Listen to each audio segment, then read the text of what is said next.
Today I'm going to be sharing with you 5 ways that I stay productive as a stay-at-home mom and also as a part-time online student. So I have 3 children, ages 4 and under, and just this year I started homeschooling our oldest. He's doing preschool, and I also have been doing pre-nursing, prerequisite classes, mostly online. I've found several ways that have helped me to stay energized, to stay motivated, and also stay focused, even with a lot on my plate. So if there's anything today that really sticks out to you, or if you have any other comments, go ahead and drop a comment below. I love to hear from you guys and connect with you on here. So let's just dive right into these 5 tips that I have for you today. All right, so tip number 1 is to know your own personal limits and to minimize things that are exhausting or overwhelming to you. So obviously each person's schedule is different, each person's responsibilities are different, and there are going to be things for pretty much everybody that you really have to do that can be exhausting. And I'm not talking about those things. So there's going to be non-negotiables that are exhausting that you just have to do, and that's just the way it is, and that's fine.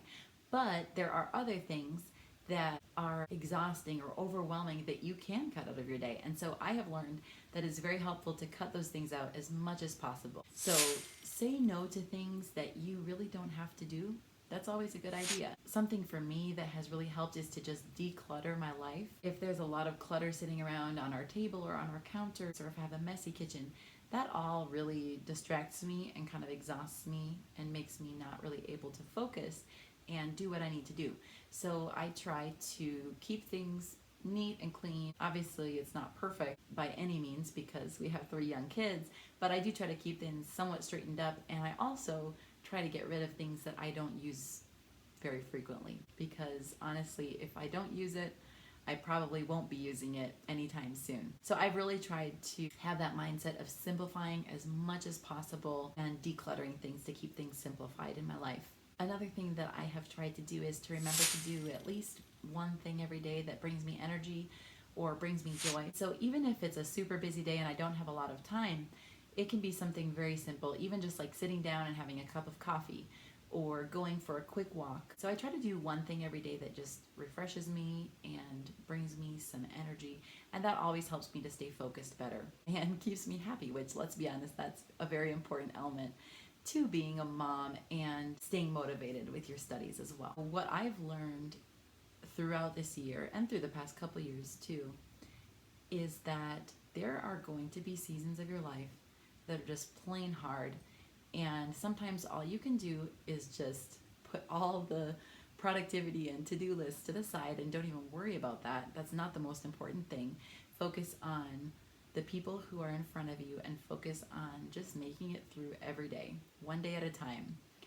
And I know that's not really the main point of this video, but I think it's really important to acknowledge that productivity is great, and I love being productive. I love getting a lot of things done, but honestly, that is not always the most important thing. And sometimes the best thing that you can do for yourself is to just take a little break, take a nap, read a book, do something that helps you just to make it through those days that are tough too.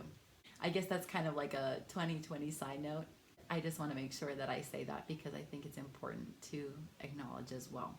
Tip number 2 is to create daily rhythms and weekly rhythms that create consistency. So I used to create schedules that were super detailed and it had everything that I needed to do every day and the times of day that I was planning to do them, and these schedules would work for a couple weeks, but then my energy to maintain it would kind of peter out and I wasn't able to continue that schedule for more than a couple weeks. But since having kids, I've learned that having daily rhythms or just kind of general routines that I follow on a day-to-day basis really helps me to know what to expect every day, and also to organize what I need to get done and fit that into kind of that daily rhythm. If you hear some little grunts and noises, I'm just going to show you.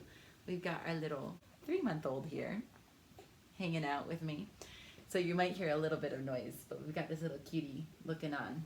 I've learned that rhythms are so important, especially if you have children. You're going to be so grateful, in my opinion, if you have routines that you follow on a daily basis and also on a weekly basis. So what I do is I have kind of a general daily routine.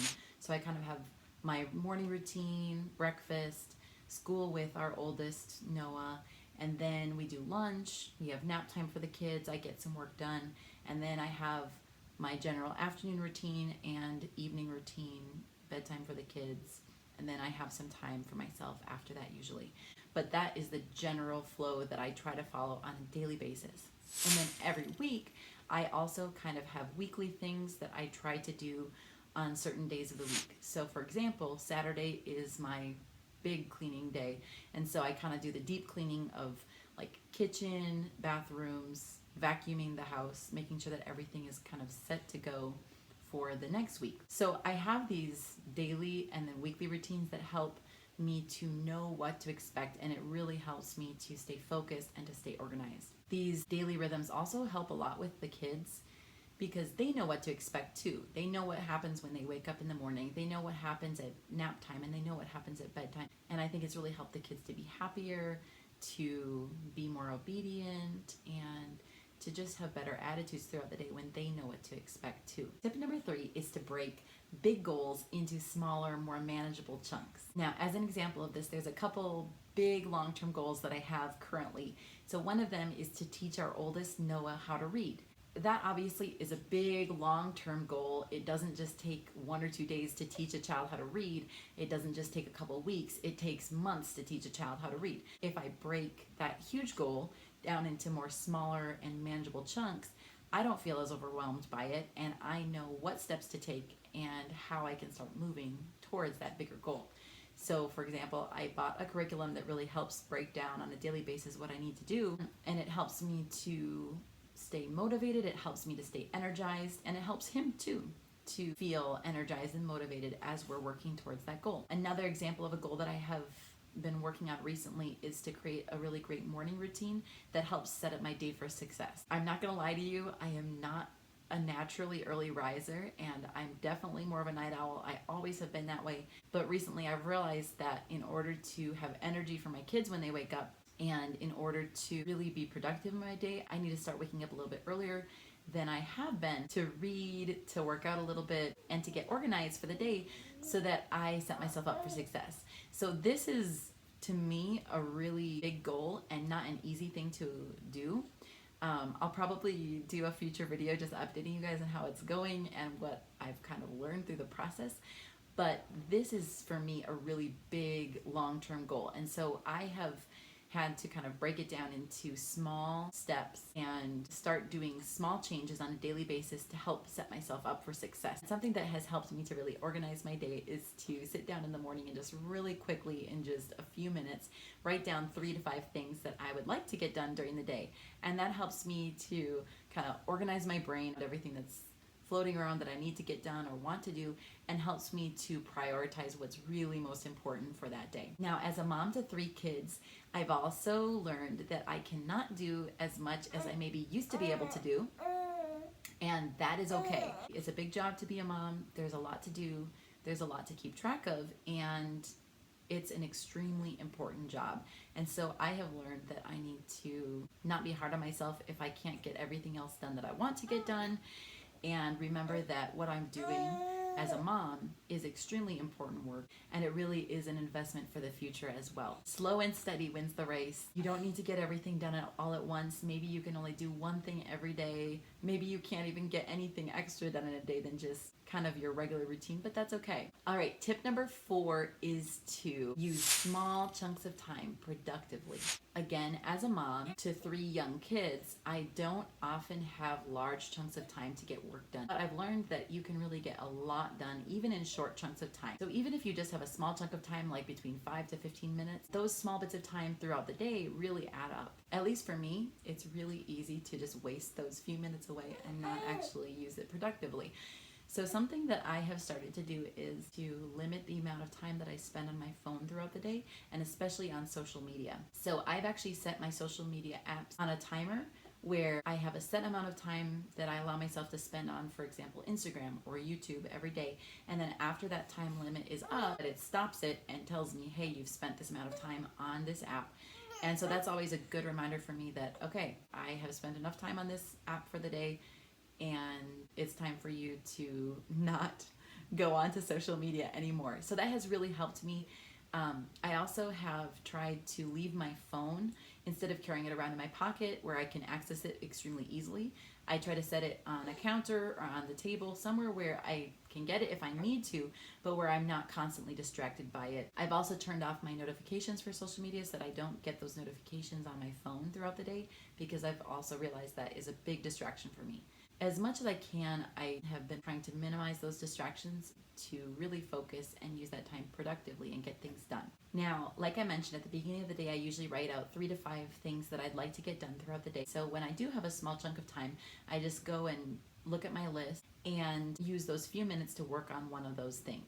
So that's just an encouragement to say that even if you only have very small amounts of time to put into your work in the day, don't underestimate those small 5 to 15 minute chunks of time that you do have, and try to really use those and make the most of them. Tip number 5 is to batch your work and to do similar things together. So if I'm studying, for example, I would try to do all my flashcards at the same time, or I would try to do all my readings at the same time. So I try to do similar things together in that way. Another example is that when I'm cooking for our family, I try to not cook every single day. So what I'll do is I'll have a few days throughout the week where I cook a larger amount of food, and then that will last for the next, 2 days or so. We have 3 kids and 2 adults, so right now it's not like I need to cook a ton, but at least I cook enough that it lasts us for a little while and it gets us through a little while, and that maximizes my time a little bit more. Also, if I'm making YouTube videos, like right now, I try to kind of batch that work as well. So for example, when I'm coming up with ideas for videos, I have